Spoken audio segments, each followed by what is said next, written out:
So welcome everybody. Just a little bit of housekeeping at the start. So this talk is going to last 45 minutes, after which there'll be time for questions. Both the talk and the questions are recorded. So if you want to ask a question, you're encouraged to do so during the talk. You can do that by either writing to me in the chat or putting your hand up in the participants menu. And I will just interrupt Anca and you'll get to ask your question.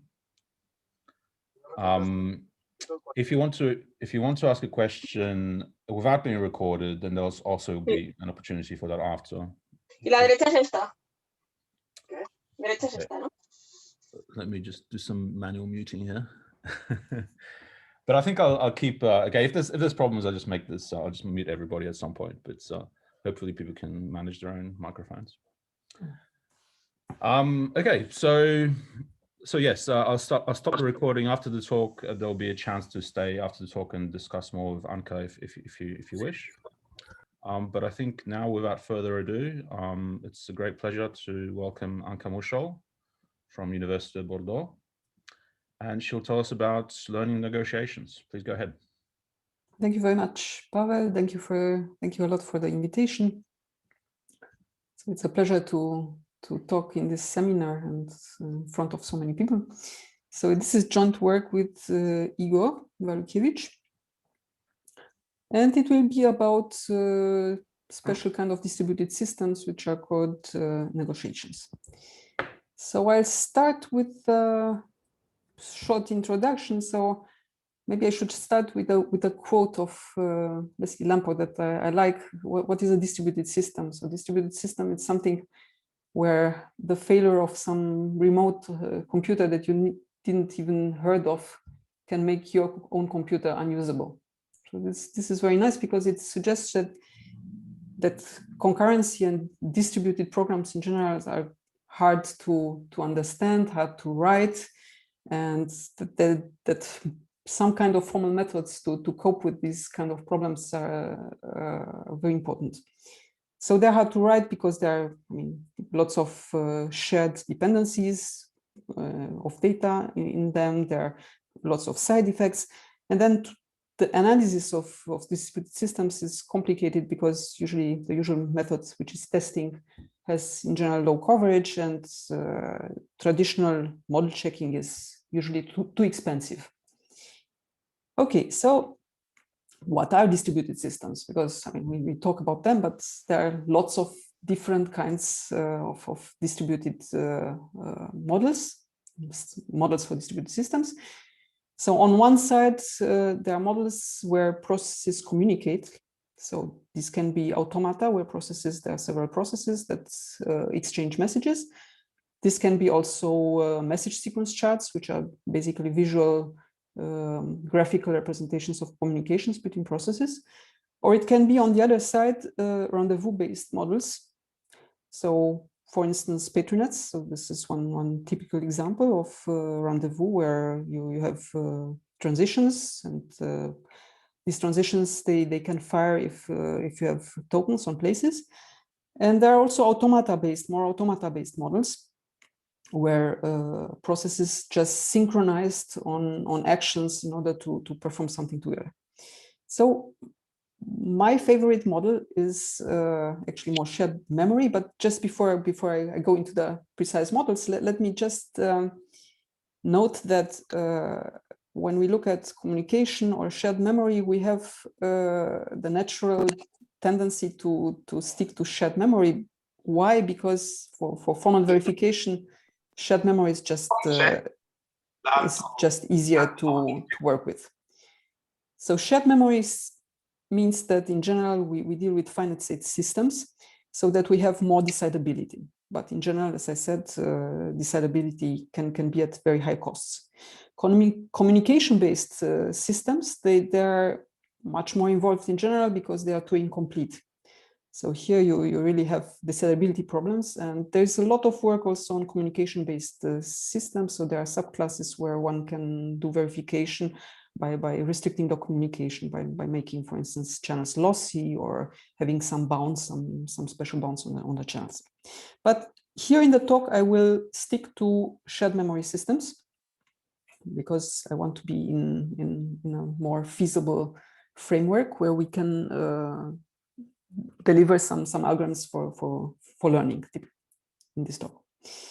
Okay, so as I told you, I have a favorite model, which are Zielonka automata. So this is due to Zielonka, so it's a model from 87, and this model is very appealing because it's at the same time simple and has a very rich theory. So what are Zielonka automata? So basically you have finite state processes, and these finite state processes, they synchronize over shared actions. So this is the main motto here, synchronization over shared actions. So for each process, there is a finite state automaton. And the important thing is that actions have domains. So each action has a subset of the processes as domain, so it's fixed. And the idea, the fundamental idea is that the execution of a shared action is possible only if all processes from the domain agree. So the execution of a shared action is possible only for certain combinations of states of the processes that are in the domain of the action. And moreover, what I didn't say here, but I won't go too much into details. So these executions of shared actions can also make processes exchange information, because there is some trace of the states of the other processes that participated in the action. So there is at the same time some exchange of information between processes. So as I said, this is a very rich model, and the objects that are behind these automata, Zielonka automata, are known as Mazukiewicz traces. So the theory is actually due to Antoni Mazukiewicz, who was inspired, in fact, at the very beginning by Petri nets. So the idea is that actions have an independence relation between them, so determined by the domain. So two actions, A and B, are independent if their domains are disjoint. So this basically says that these two actions can be executed concurrently because they do not share any process. So when you look at this independence relation between actions, then you get to objects called Mazukiewicz traces, which are basically obtained by letting independent actions commute. So if you have two independent actions, A and B, whether you execute first A and then B or B and then A, that's the same. So you can see a Mazukiewicz trace as an equivalence class of words modulo partial commutation. Or if you prefer, you can see a Mazukiewicz trace also as certain partial orders, the labeled partial orders. So here you have a partial order with two independent events labeled by A and B, and you can very conveniently work with these partial orders, which are actually a subclass of POM sets. Okay, so there's really very much to say about, there are lots of things to say about Mazukiewicz traces. So in terms of logic, of automata, of synthesis, of control problems, of games, and so on. But it remains actually a very challenging model. So there are still some very challenging open questions here. So I won't talk today about traces, Mazukiewicz traces, but actually I will tell you about some results about learning in a even simpler model, which is the model of negotiations. Okay, so what are negotiations? So one can give them different names. So they are also known as workflow nets. So it's a process-based version of workflow nets. One can see them also as a subclass of Zielonka automata. So I would call them history oblivious. So they're both used in order to describe workflows, and they can also be seen in the framework of automata, of distributed automata. So they were proposed by Esparza and Desal in 2013. So it's quite recent. And in a nutshell, we will see that there is a difference between deterministic and non-deterministic negotiations. So I won't dig too much into non-deterministic negotiations. Just to know, just to tell this from the very beginning, Zielonka automata can be translated into non-deterministic negotiations and vice versa. So non-deterministic negotiations are quite challenging, let's say. So here in the talk, we will stick to deterministic negotiations. And as you will see, there is a very important property which is called soundness. So we will talk about sound deterministic negotiations. So let me try to explain what are negotiations, and then we will see what soundness means. So first of all, I will show you an example. So this is a workflow, telecom workflow. You see here in this not very nice picture, 2 lanes which correspond to 2 processes. So it's a customer, and here's the service. And there are some nodes in this picture. There are some branching nodes as well. So if we try to decrypt this, so you see the 2 lanes which correspond to 2 processes, and then you see here these kind of communications, you can see them actually as joint transitions. So this can be a joint transition, can be seen as a single node representing a joint transition between customer and the representative. And then customer can progress to this node, the representative can progress here, and then again, they would execute a joint transition. At some point, for instance, this process would come to this point. And at this point, it has a choice between going here up or to the right. So here it would, again, do a synchronization with the other process. And here it goes to another node where it executes independently. So what you see here is, so when I say that there is branching, we call these outcomes of a node. So a node can have several outcomes. And yeah, that's basically it. What you may see also not that much on this picture is that you have here an acyclic diagram to start with. Okay, so this was an example.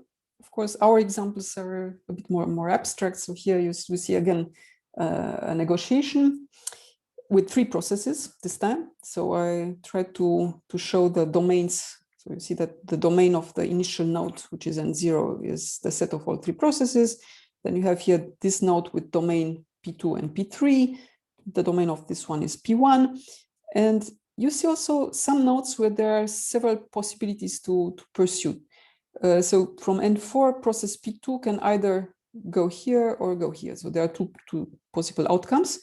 You see also at node N7, for instance, processes P2 and P3 can either jointly do the outcome B and go to N8, or do jointly H and go back to N2. So the name negotiation comes from the fact that, so the idea is that in order for a node to be executed, all processes must be at this node, must be in a configuration where they are located at this node, and then jointly they negotiate which outcome of the node they should take together. So here either B or H. Okay, and the negotiation, you can see there are loops here, so it's not acyclic anymore. There is in general one initial node and one final node. So when we want to see some executions here, we expect processes to start in the initial node and to end in the final node.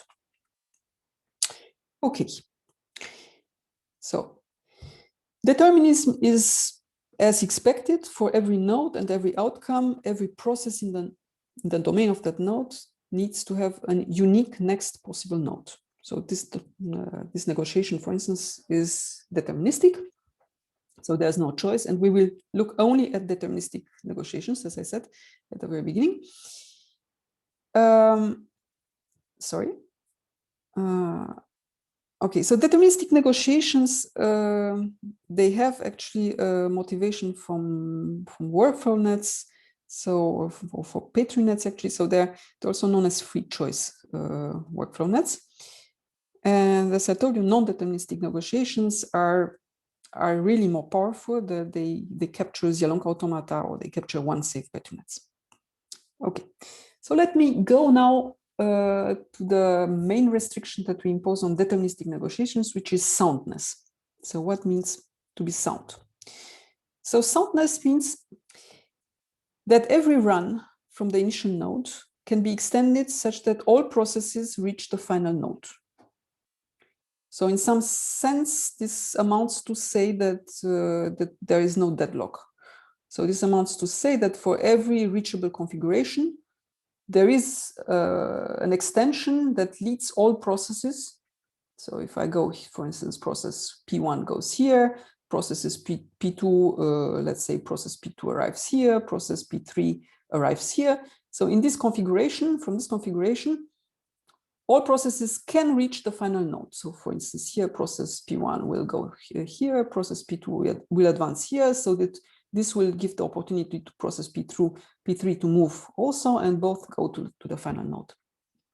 So in contrast, if you allow process P2 to go directly to the final node, this would be a problem for soundness. So the negotiation would be not sound anymore, because process P2 could directly go to the final node and process P3 gets stuck here and you have a deadlock.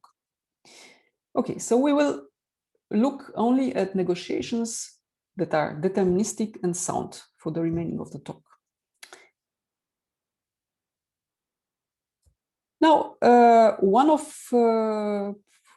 the main goals is to be able to do some analysis, some automated verification.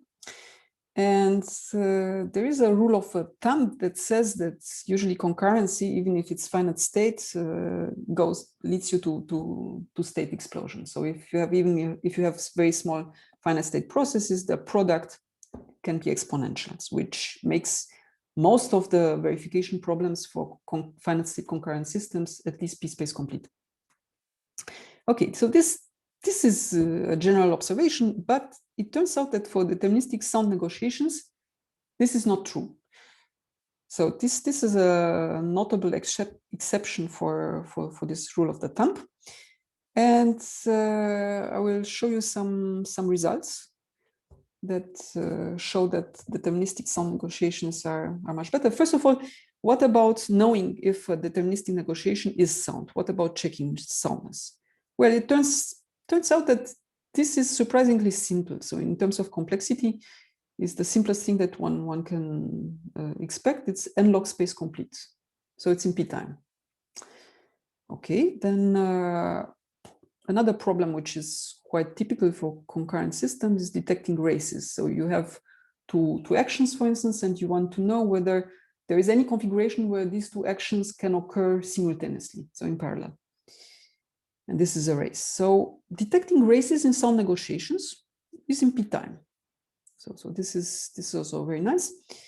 More generally, there's some kind of data flow analysis, so we call it Mazuki invariant, which turn to be doable for sound negotiations, again in polynomial time.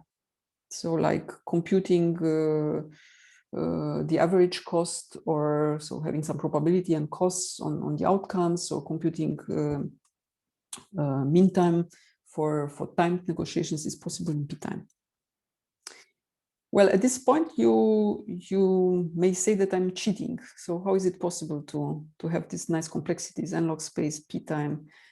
So there's something wrong here, because I mean, soundness talks about configurations. Yeah, so you say for every reachable configuration, one can go to the final configuration. Races is also kind of reasoning with configurations. How is it possible?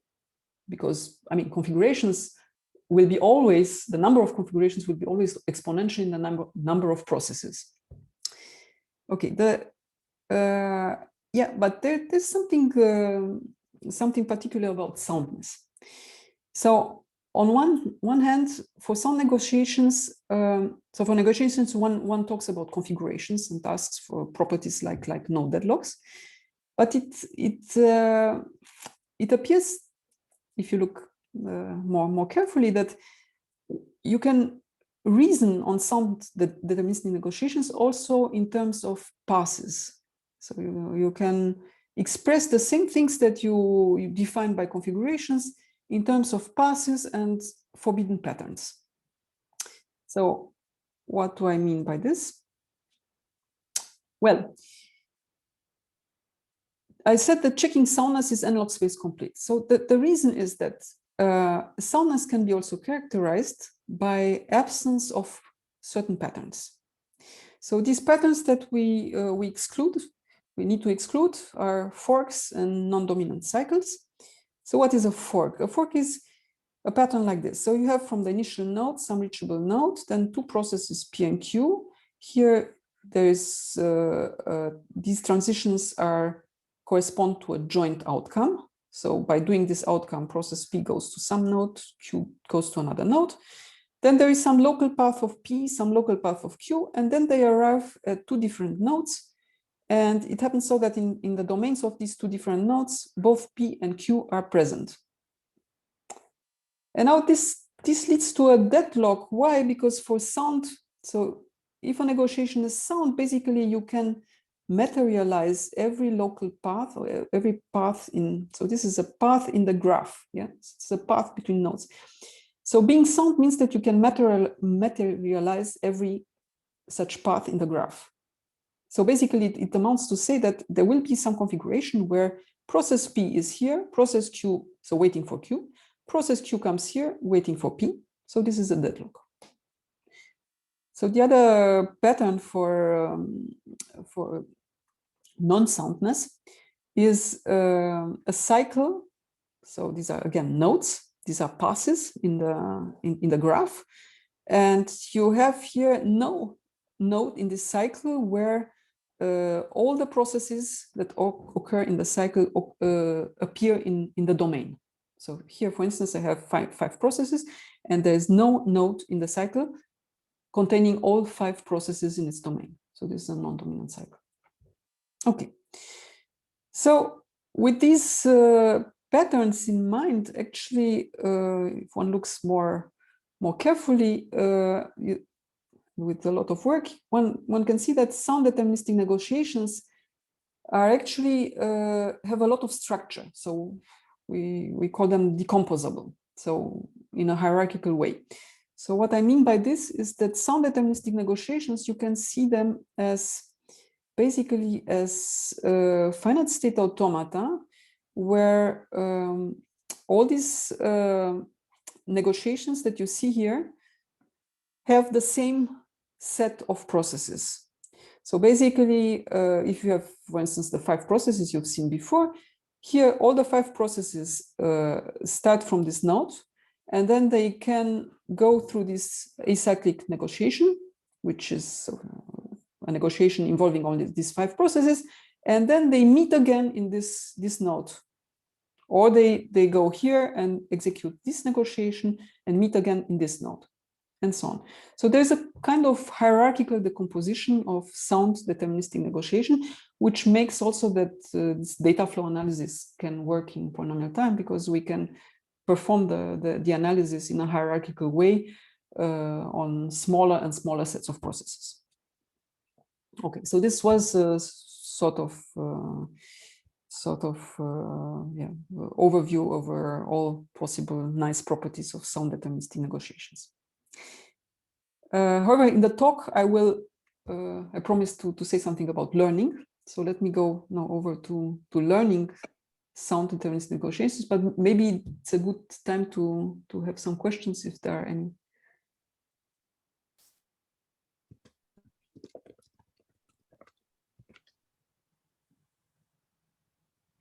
I don't see any hands up, and no one is writing anything in chat, so I think everything's clear so far. Okay, thanks. So learning is a very hot topic, and I will talk about Anglin style learning.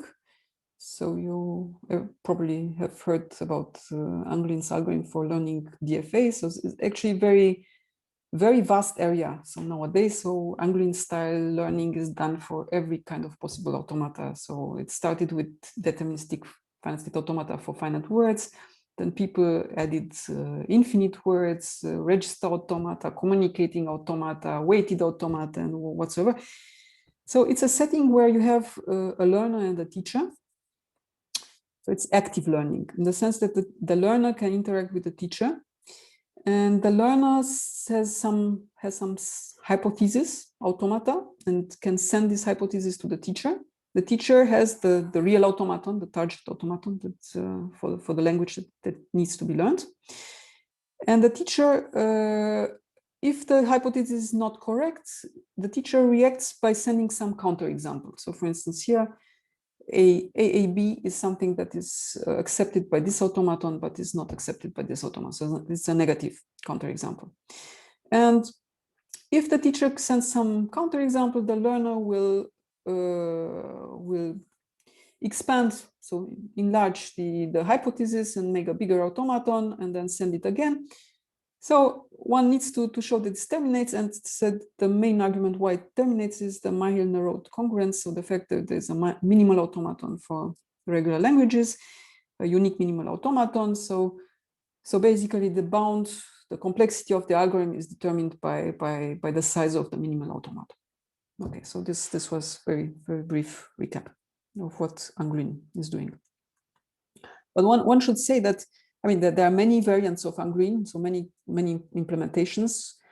I mean, there is the original algorithm, but there are others, and people look at space optimality and so on. So there are many variations of this algorithm. Okay, so more deeper, the learner has to manage two sets of words, so-called state words and so-called test words. So how are these test words used? So these test words give you an equivalence relation on words from Q. So two words are equivalent modulo T if whatever we put to the right, whatever test word we put to the right, we are in the language in both cases, or we are outside the language in both cases. So these test words are just used to distinguish words from Q. Now, there are two things that are maintained by Angreen's algorithm. So for any two elements of Q, they should be non-equivalent with respect to this equivalence relation modulo T. And this gives, in Angreen's algorithm, the automaton. So basically the states of the automaton are the words from Q, and there is a transition from state U to state V by letter A if UA is equivalent with respect to T with V. And since this is unique, this gives you a deterministic automaton. And now, of course, the number of classes of this relation, modulo T, cannot be bigger than the number of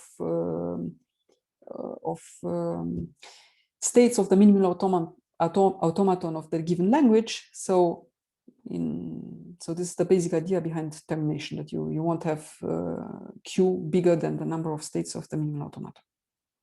Okay, so we want to use these ideas for negotiations, but the question is how. So we want to use the Angreen to come up with an Angreen form of learning for some negotiations. And one could, of course, try to do something along traces, Mazukiewicz traces, replace words by traces and so on. So we tried for some time this path, but actually it showed up that it's easier to think about sound deterministic negotiations simply in terms of local passes. So what are local passes? So here I've depicted in red a local path. For instance, here I have this edge, which corresponds to process P3. So this corresponds to AP3 and then BP2, because this is process 2, and then E, C, C on everything on process P2, and then BP3. So this is a local path in this graph. Okay. And we will focus actually not that much on the partial orders, but on words, which are the local passes. So we will think in terms of words over an alphabet, which is consisting of pairs, outcomes, processes. So these are the letters of our words. Okay. And now the main point, so the main property is the following one. So if you start with a sound, deterministic negotiation N. From this sound deterministic negotiation, you can obtain an automaton. So actually you can first reason in terms of the language of local passes of n. So you put all possible local passes in this language. This is of course a regular language, yeah, because the negotiation diagram is finite. Then you take the minimal automaton for this regular language of local passes. So from this minimal automaton, we can construct a deterministic negotiation N of A. The deterministic negotiation N of A is almost the minimal automaton, so this automaton. So the states are corresponding, so the nodes here are corresponding to states here, and you need just to be a bit careful to define the domains of the states here, but this is not very complicated. And now the main property, the most important one, is that this deterministic negotiation that we get from the automaton and n are equivalent. What does it mean? It means that they have the same executions in terms of executions of either sequences of outcomes, or you can see them as partial orders. And moreover, this negotiation is sound. So actually this shows that there is some minimal negotiation. There is a unique minimal negotiation associated with any sound deterministic negotiation. Okay.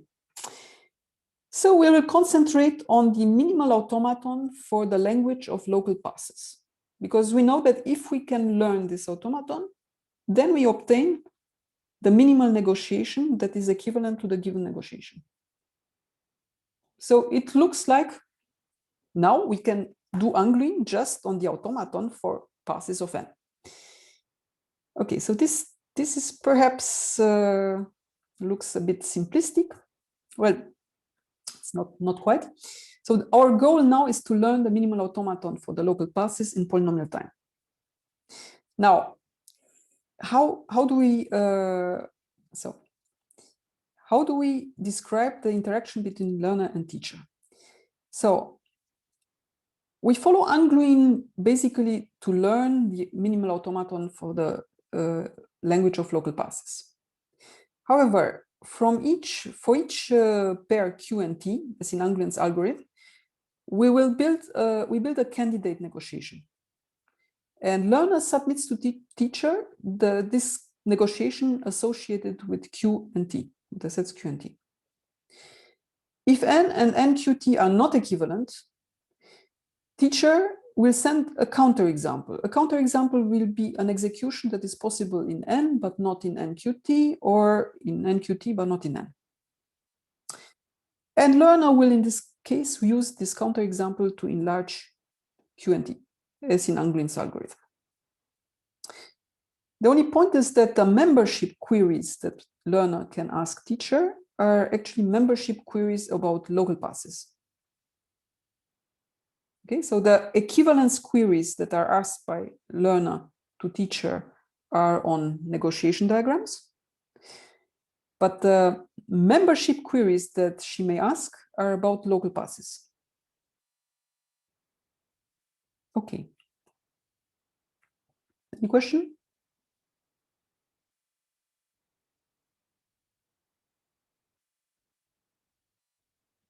Okay.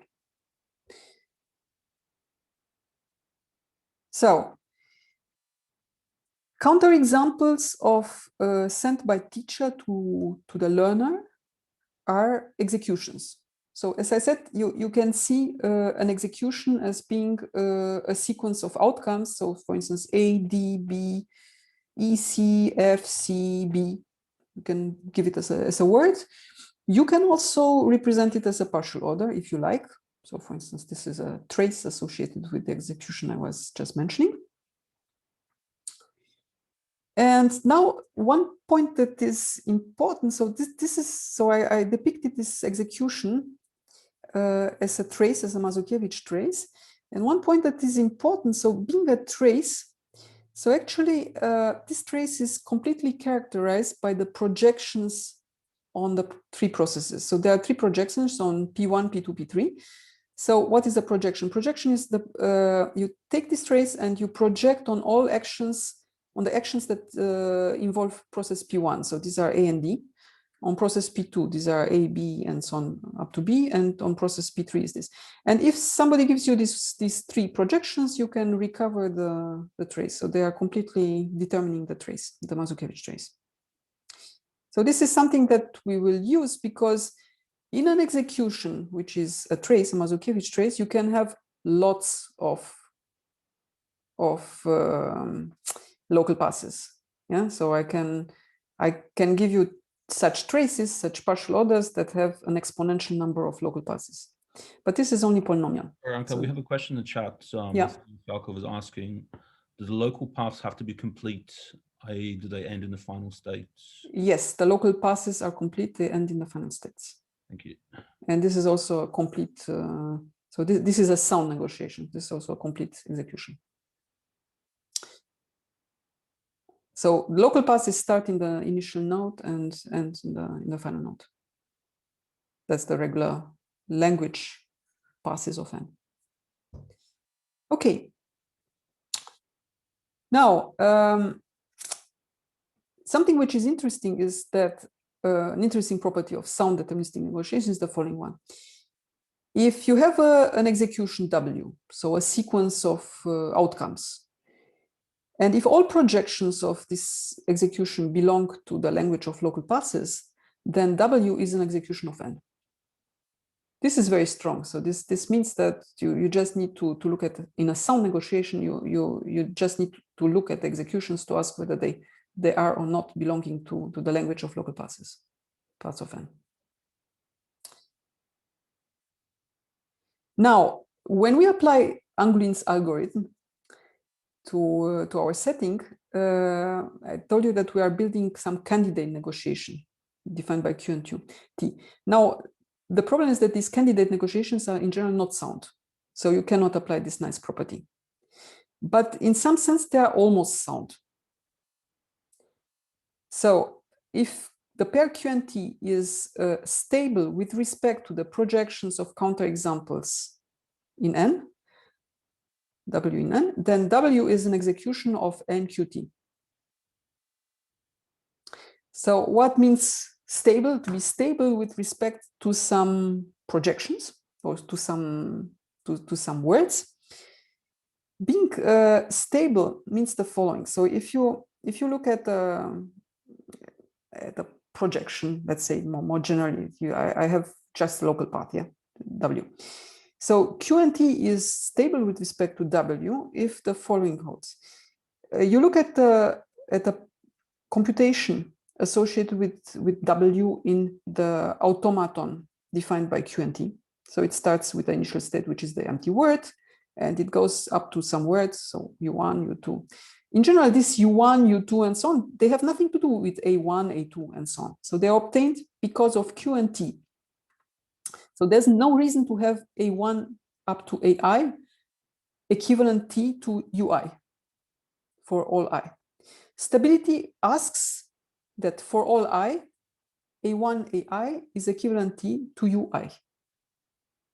And the point is that if there is some position where A1 AI is not equivalent T modulo UI, then Anglin's algorithm would anyway detect that some new state needs to be added to this candidate.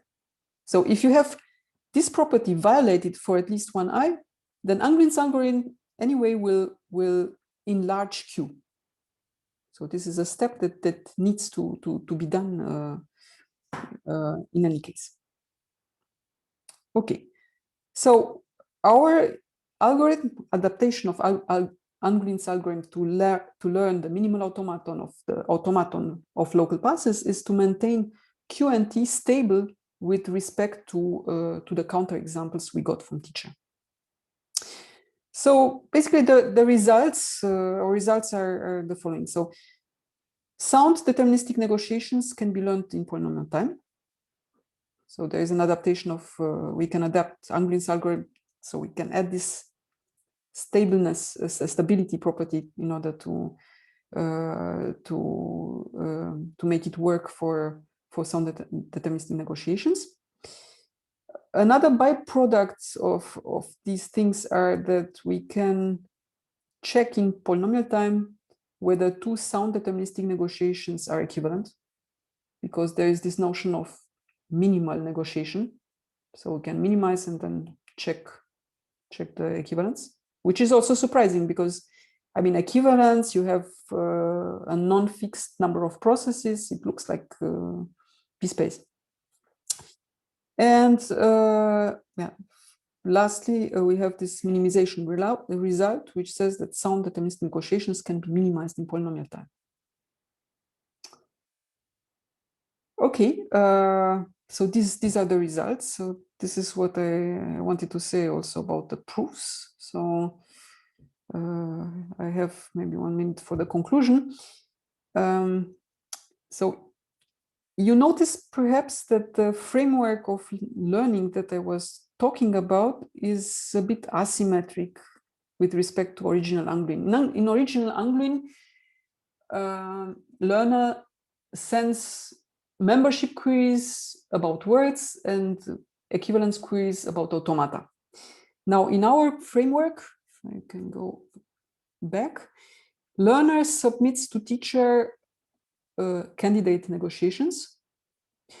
Teacher sends back counterexamples that are executions of the negotiation. So this is fine. So this is nice.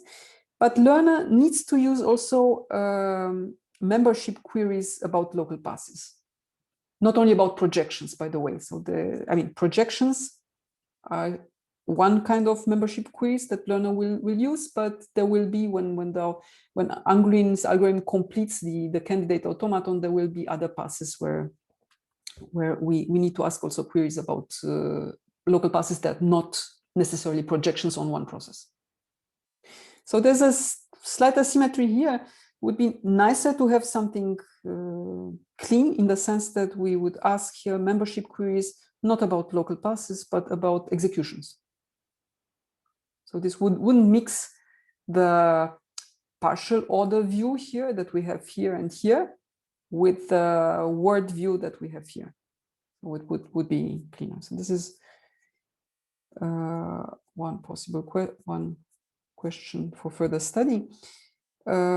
The second question is perhaps even it's more difficult, more challenging. You saw that sound deterministic negotiations have a lot of structure.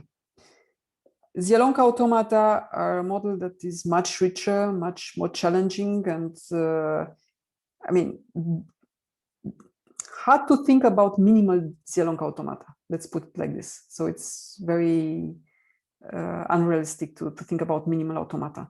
But the question is, which are actually the ingredients that are important in order to come up with learning and minimization? So which are the ingredients from sound deterministic negotiations that would help maybe for Zielonka automata? So can we find some nice subclass of Zielonka automata where we can still do something about learning and about minimization? Okay, so that's it. So thank you very much. Thank you. Are there any questions? So I'm going to allow people to unmute themselves now. So please put up your hand in the chat in the participants menu, or just unmute yourself and go ahead and ask a question.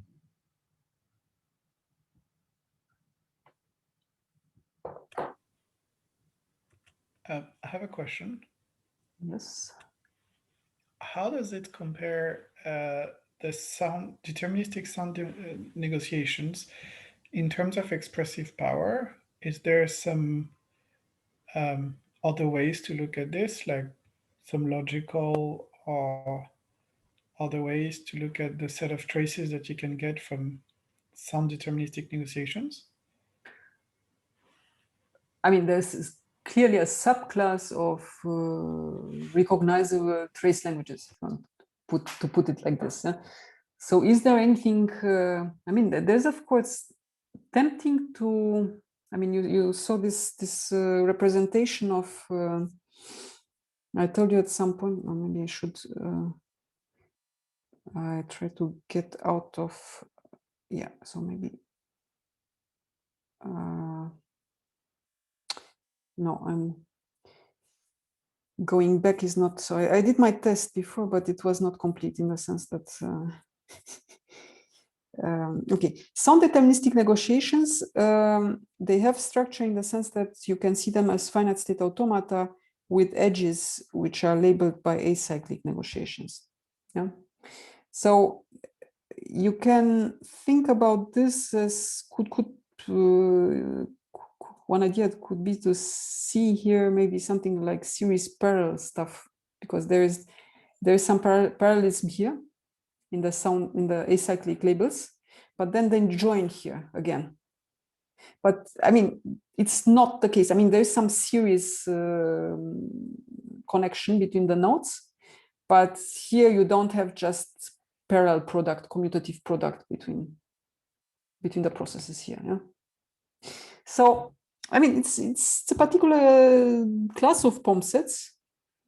Could be characterized maybe, I mean, we could put some logic on it, of course, but the structure is here, not in the logic. So maybe the structure is here in this representation, in this hierarchical decomposition, which really helps for analyzing, because you can, when you compute, for instance, average costs, you will compute on these objects separately, and then you will see this as an automaton with weights, and you will compute the average cost on this automaton with weights. And this decomposition, is it visible in the learning, for instance, in the minimal automaton, in the minimal negotiation? You could attack the minimization using this decomposition. This actually was my first attempt, but you could do it, but it turns to be too complicated finally. So the minimization is simpler by looking at the local passes. So this was a surprise. Yeah. So the first attempt was to minimize these objects with the hierarchical decomposition, but it's too complicated. So if you minimize the automaton for local passes, it's enough.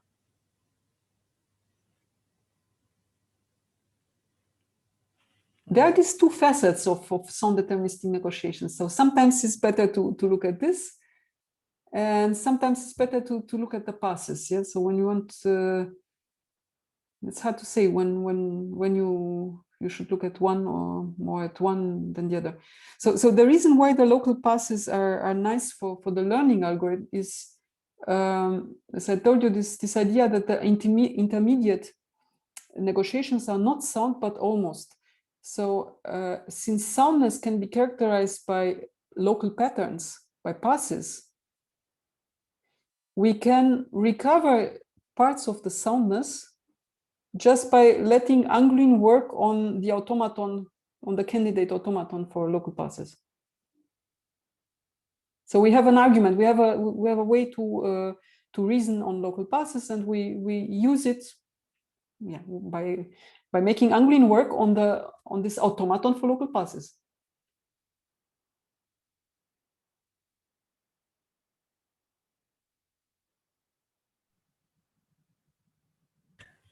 So just a naive question then, how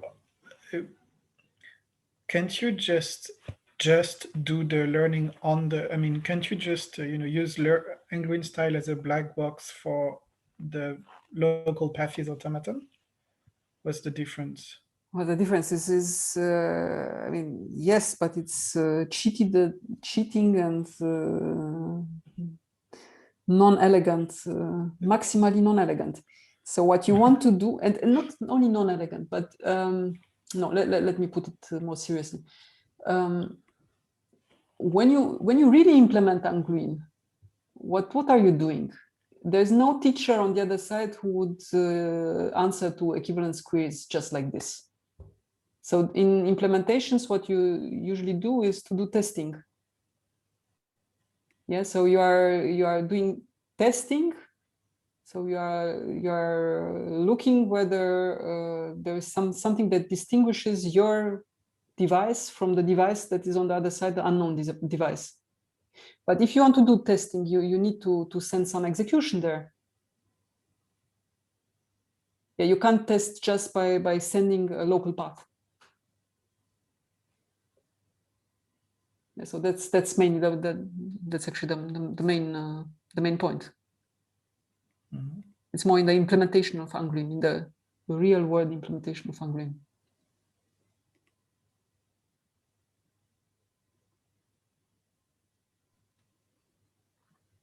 At least it's what we think Angrim should really mean. So it's not just equivalence queries out of the blue.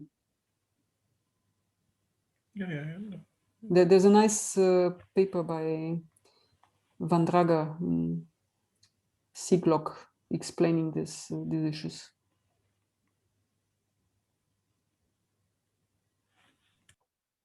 I have a question. Oh, sorry. So at the start of your talk, you said that these deterministic negotiations were closely related to workflow nets, right? Mm-hmm. And there's a whole sort of subfield of computer science called process mining, in which I don't know if you've heard about this. Yeah. And Marlon Dumas. It's very vast. They come up with algorithms to essentially generate, sort of learn in some sense, these workflow Petri nets. So do you think that this algorithm or some of these approaches can be applied in similar ways, or? To be very honest, I mean, I have a very high level view of this process mining papers of Van der Aalst, but I have the impression that he's more trying to learn a workflow from positive and negative examples. So this would correspond to passive learning. And passive learning, even of finite state automata, it's NP hard. So yeah, difficult to say. So I mean, probably it's something interesting for practice. But I'm not that familiar with this passive learning. Okay, so I think that active learning like Angrim has the big appeal that you can. I mean, you can do it in polynomial time, and you can even implement it with this testing reasonably. Okay, probabilistic testing finally, but you can implement it reasonably in practice. The other kind of learning, passive learning, I don't know.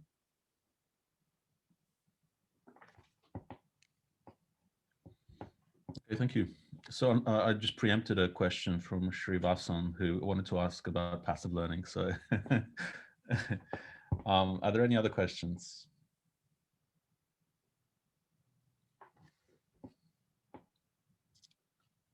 So we have a question in chat, but you're free to unmute yourself if you like, or I can ask it for you if you like. So Sahil Imtiaz is asking, is there any topological flavor of this form based on local paths? Is there some kind of topological connection? Sort of with respect with which topology? I'm not sure. Do you want to unmute yourself and ask? I guess it's more about, I mean, I would interpret this question as asking an intuition, right? Because maybe you're kind of rebuilding, you're rebuilding some global structure using local views of this. So is there do you have some kind of topological intuitions? Local views. Yes, like local projections, I guess. I don't see the chat because the chat is only on your It's side. only on me. So, yeah. I'm actually going to enable chat. Yeah, I mean, there are some, I mean, I wouldn't speak about topology. I mean, topology, maybe you think about topology related to distributed algorithms, to some impossibility results. So that's what I would think about. But here, I mean, there are some partial orders, there are some partial views. Yes, processes have views, so you can define all these things. And actually, when you look at negotiations at the minimal negotiation, if you take, for instance, an acyclic negotiation diagram, and what means minimality? Minimality means that there are no two nodes which have the same view for the future. So two nodes with the same future view, you can collapse them. You can identify them like in a usual minimization algorithm, and you get your minimizations smaller. That's true for sound deterministic acyclic negotiations. Actually, not necessarily acyclic. But I'm not aware of any particular topology in that sense. And when do you exactly consider these two sound deterministic negotiations equivalent? When they have the same language, what is the language? The set of all executions. I see. What is an execution? I mean, the execution is just, you can see it as a word leading from the initial configuration to the final one, or you can see it as a partial order. You can do as a Mazukiewicz trace, you can do as you want. Okay, thank you. Are there any further questions? Okay, in that case, I'm going to stop the recording, but before I do so, can everyone please unmute themselves and we can give Anca a round of applause. Thanks, Pavel.